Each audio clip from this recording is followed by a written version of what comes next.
comes a moment in life when one question begins to echo so loudly it can no longer be ignored. As the meaning of my existence? Ask myself this question in the dark corners of foreign cities during silent factory shifts, and in thoughts filled with a loneliness so thick you could touch it. And though I cannot say I have the final answer, I am beginning to understand its form. My life's meaning may not be sparkling or grand like a fairy tale. Perhaps my mission is not to save the world. Perhaps it is simpler to tell my story, to speak the truth that others hide, to give a voice to the pain that so many keep buried within themselves. If you are reading this and are also searching for your meaning, know this: it doesn't have to be clear right now. The most important thing is that it is real. My life has always been a movement, not just from one city or country to another, but from one state of being to another, from hope to disappointment, from loneliness to discovery. From the very beginning, I felt it. Nothing is eternal. There is no roof that will always hold, no hands that will endure through every storm. I was like a tree without roots, always relocated, always rearranged, forced to grow wherever fate would throw me. I survived loss, turmoil, and isolation. I was on the edge of belonging, of hope, of despair. And yet, I kept going. This has meaning. I create meaning from my wounds, not to forget them, but so they might become a light for another. I did not write this to be pitied. I wrote it to stay alive inside.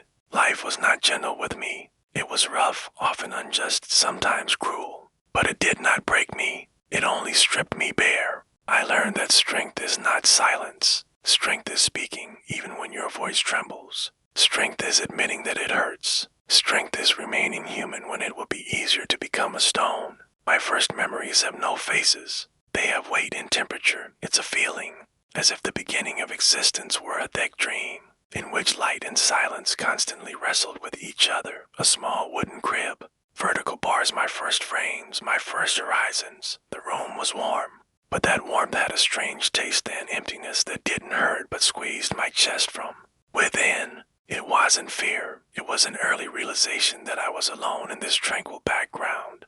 Television in the room flickered like a distant lighthouse, its light seeping through the drawn curtains. Painted moving shadows on the walls. Voices from the screen came from strangers. Incomprehensible. This was my first dialogue with the world. I watched their noise from my fortress of silence. Curtains annoyed me. I would try to tear them down, as if wanting to break the barrier between myself and that mysterious reality outside.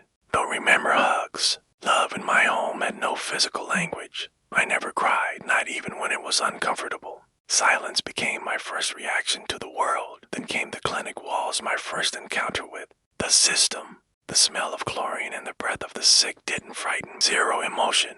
It was my first victory. I was learning not to feel. I created an inner ice that later allowed me to survive where others shattered. But that same "it doesn't hurt" mechanism also allowed others to use my stillness. I became a dumpster for other people's problems, leaving myself last in line. This was the price I paid for my unyielding coldness.